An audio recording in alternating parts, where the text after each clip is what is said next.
दोस्तों नमस्कार, मैं संतोष गंगेले कर्मयोगी पहुंचा हूँ बगराजन माता कड़ी महिला सिंदुरकी में। महाराजपुर विधानसभा शिविर 48 है और आपको हम असंतुष्ट भाजपा विधायकों का दशहरा मिलन समारोह भंडारे भोजन का व्यवस्था की गई है और यहाँ पर भारतीय जनता पार्टी के वरिष्ठ सक्रिय कार्यकर्ताओं ने मीटिंग की है, जिसकी पूरी रिपोर्ट दिखाएंगे। आप देखते रहिए संतोष गंगेले कर्मयोगी पब्लिक है और यूट्यूब पर देखिए, आपको दिखाते हैं पूरा वीडियो। देखिए 15 मिनट का वीडियो देखेंगे, आनंद आएगा। देखते हैं संतोष गंगेले। नमस्कार, जय हिंद, जय भारत में आपका स्वागत है। मैं हूं आपके साथ सावन दीक्षित। आज बात करते हैं 48 महाराजपुर विधानसभा क्षेत्र की, जहां टिकट से जब टिकट वितरण हुआ था तब से लेकर आज तक भाजपाइयों में नाराजगी देखी जा रही है। आज मौका था दशहरा मिलन समारोह का, जहां बगराजन माता में सभी नाराज भाजपाई एक बार फिर एकत्रित हुए हैं। आज हम उनसे जानेंगे कि क्या उन्होंने फैसला लिया है। आज फिर से आप लोगों ने बैठक की है, क्या फैसला हुआ? हमने अभी संग्राम कला में पहले हफ्ते बैठक की थी। मसला तय किया था कि 22-23 तारीख को हम पुनः बैठक करेंगे। इसमें दशहरा को देखते हुए हम लोगों ने आज तय किया कि आज बैठक करेंगे। उसमें तय किया गया है कि परसों हम लोग एक नॉमिनेशन अफसर कराएंगे। कौन फॉर्म भरेगा? धीरे नाइक की फॉर्म जी।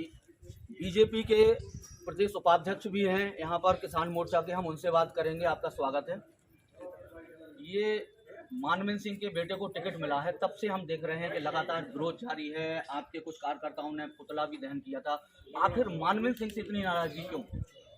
देखिए, जहाँ तक मानवेंद्र सिंह जी की बात है तो मैं 3 चीज़ में उत्तर दूंगा। एक तो सामंतशाही, दूसरी ईमानदारी और तीसरा आम जनमानस के प्रति उत्तरदायित्व। मानवेंद्र सिंह जी की हम बात करें तो मानवेंद्र सिंह जी से विरोध नहीं है, मेरा विरोध है सामंतशाही। जिस सामंतशाही को पराजित करके हमारे लोकतंत्र की स्थापना हुई और राजशाही का पतन करके हमने लोकतंत्र चुनाव क्यों चुना? ताकि किसी एक व्यक्ति का, एक परिवारवाद के प्रति पूरा समाज उसके पीछे ना लगे। मानवेंद्र सिंह जी क्या चाहते हैं कि मैं विधायक रहूं, मेरा बेटा विधायक रहे, उसके बाद आने वाला उनका बेटा विधायक रहे। वो कभी अगर वो जाति का भी फेवर करते तो हम उनका फेवर करते। वो करते ना ठाकुर समाज का, करते। लोकेन्द्र सिंह जी हैं ठाकुर समाज, कभी भी उन्होंने एक जाति का फेवर नहीं किया, ठाकुर समाज का फेवर नहीं किया। उन्हें ठाकुर समाज में लगता है कि अगर ये व्यक्ति दमदारी से खड़ा होता है तो उसका विरोध करते हैं। उदाहरण के तौर पर हमारे बगल में मनकारी गांव है, छोटे राजा जिला पंचायत का चुनाव जीते और सरपंच चुनाव जीते। मानवेंद्र सिंह जी को उनसे डर लगने लगा कि यार ये आगे चल के विधायक का दावेदार नहीं हो जाएगा। उसके ऊपर केस लगाने का काम किया, उसको बर्बाद करने का उनका निर्णय हो जाता है। हम बात करें गुच्चू राजा की, गुच्चू राजा जी पहले राजनीति में नहीं थे, इनका सपोर्ट करते थे, मानवेंद्र सिंह जी का सपोर्ट करते थे। इन्हें वहां से गडरौली से एक अच्छी लीड दिला करके विधायक उन्होंने बनाया। लेकिन जब ही गडरौली के राजा जैसे ही उन्होंने आकर चुनाव में उतरे, वो उनके विरोधी हो गए। कहने का मतलब वो ये नहीं है कि किसी बात से विरोधी है, वो अपने परिवार का हित चाहते हैं। ईमानदारी की बात करें तो वर्तमान में एक पथरिया माता करके चिरवारी गांव में मंदिर है, वहां पर के सरपंच रज्जू महाराज जी हैं।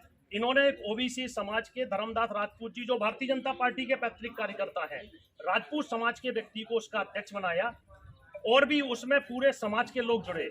लेकिन उन्हें ऐसा विरोधाभास लगा, वहां पे 3 लाख 4 लाख रुपए सप्ताह में 2 बार 3-3 लाख रुपए चढ़ते हैं और बाकी दिन पैसा चढ़ते हैं। उन्हें पता नहीं क्या हुआ कि उन्हें लगा पूरे क्षेत्र में केवल हमारा बेटा ईमानदार है। कामाख्या सिंह को उसका अध्यक्ष बना दिया। स्वागत है, कोई बात नहीं।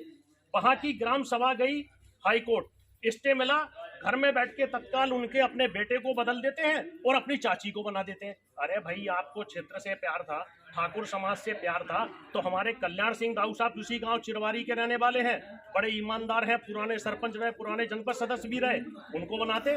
क्षेत्र में हम बात करें, आप कैथोकर से शुरू हो जाइए, मनोहर सिंह ठाकुर साहब हैं, उनका विरोध क्यों रहता है? क्योंकि उन्हें लगता है कि ये सक्षम है, ये आगे चल के हमारे बेटे के लिए अस्तित्व को उनका कहीं खत्म ना कर दे। उससे आगे आइए लोकेन्द्र सिंह जी है, उससे आगे आइए टीला के हमारे देवी सिंह जी हैं, उनका भी ये विरोध करते हैं। गुच्चू राजा जी का विरोध करते हैं, मनकारी में हमारे इनका विरोध करते हैं। रतन सिंह जी हैं, रतन सिंह जी करारगंज से हैं, उनका विरोध करते हैं।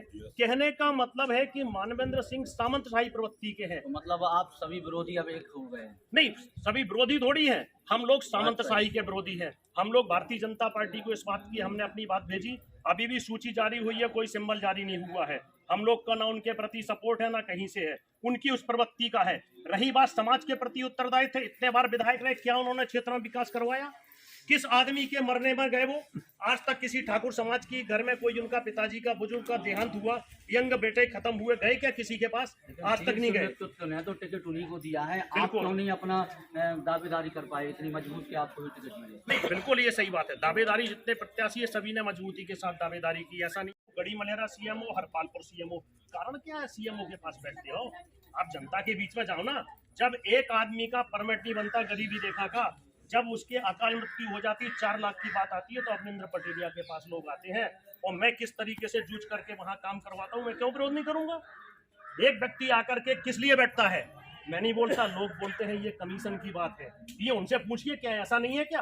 वरना क्या आवश्यकता है बैठते वहां पर बैठते हैं। पार्टी के जिम्मेदार पद पर हैं, आप क्या इस्तीफा देंगे? जहां तक इस्तीफा की बात है, पहले हमारे पार्टी में एक सिस्टम है, हम लोगों ने अपने उचित माध्यम से अपनी बात भी रखी है और अभी भी आगामी तरीके से हम अपनी बात वहां तक पहुंचाएंगे। नहीं, चेहरे हम सब लोग हैं। मैं तो ये कहूँ कि उनके बीच का एक कार्यकर्ता के रूप में काम करूँगा, ये सब लोगों ने तय किया। और जहाँ तक बात ये है कि मैं क्या करूँगा, तो इसके लिए ज़्यादा कहने की ज़रूरत नहीं है। सांसद प्रतिनिधि के नाते मैं 15 साल से काम कर रहा हूँ।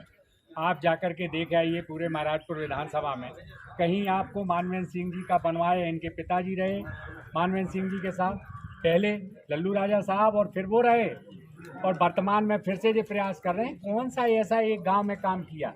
एक जगह आप जाकर के काम पूछें तो कहीं भी एक बना हुआ आपको जगह 75 पंचायतों में से जिसमें बेटी विदाई वाटिका और सावधान कुछ ना बनवाया हो। सब लोगों ने इसीलिए कहा है कि मैं घूम रहा हूँ 4 साल से काम कर रहा हूँ, तो लोगों का हिम्मत है कि आप खड़े हुए, हम लोग साथ देंगे। वीरेंद्र सरपंच जी ने कहा कि आप लड़िए, वो हमारे हमसे बुजुर्ग हैं, कभी हम उनका साथ देते थे जब वो लड़ते थे, आज उन्होंने कहा आप लड़िए। सब लोगों ने कहा हम लड़ने के लिए बीजेपी से बागी क्यों हो रहे हैं? जो प्रत्याशी है इसके खिलाफ है, न नरेंद्र मोदी के खिलाफ है, न शिवराज सिंह के खिलाफ है, न किसी के खिलाफ है। प्रत्याशी के खिलाफ हैं, रहेंगे और आगे भी रहेंगे। तो क्या नाम है? और सबसे बड़ा चीज ये है, जो जीन्स और टी शर्ट में कल तक घूमता था, इंदौर में रहते थे, आजकल नौकरी की परेशानी आप लोगों को पता है। बाप ने बुलाया, बोले बेटा इधर आओ, 1 लाख रुपए पेंशन मुझे मिल रही है, तुझे एक बार विधायक बना दूंगा, नौकरी कर, और शादी होने वाली है। तो ये तो जनता को मूर्ख बना करके, विधायक बना करके उसकी नौकरी लगवाने का है, ना विकास करने का कुछ भी नहीं है। ना इनके मन में है कि इस विधानसभा का विकास करेंगे, ना कहीं सोचा है। अभी अवनिंद्र जी ने बताया, जिला पंचायत के मेंबर रहे, तब आप लोगों को मिला होगा कैसे पैसे बटे थे, इनने भी लिए थे। यही राजेश था जो आजकल इस्तीफा दे रहा है। नामांकन ले लिया है आपने? जी हाँ, मैंने नामांकन पत्र ले लिया 21 तारीख को। कब भर रहे हैं? और सब लोग तय करेंगे। वैसे मुहूर्त में कल है, मुहूर्त में हम कुछ लोग जाके कल 12 बजे डालेंगे, बाकी परसों हम लोग जो भी अभी आज कल परसों में तय होगा, सामूहिक रूप से एक साथ जाएंगे, नामांकन डालेंगे, भारतीय जनता पार्टी से डालेंगे, और इसके बाद में एक वैकल्पिक रूप में, एक निर्दलीय के रूप में भी डालेंगे। जब इतने लोग लड़ा रहे हैं, ये लोग कहेंगे कि वापस लेना है, यहाँ 100 लोग 150 लोग इकट्ठे थे, अगर कोई ऐसी बात बनेगी, पार्टी कहेगी कि नहीं आपकी तरफ आते हैं, तो हम वैसा निर्णय लेंगे। टिकट को लेकर आप लोग दिल्ली और भोपाल भी गए थे, आला कमान ने कुछ भरोसा दिया था? देखिए, आला कमान ने भरोसा बराबर दिया है, लेकिन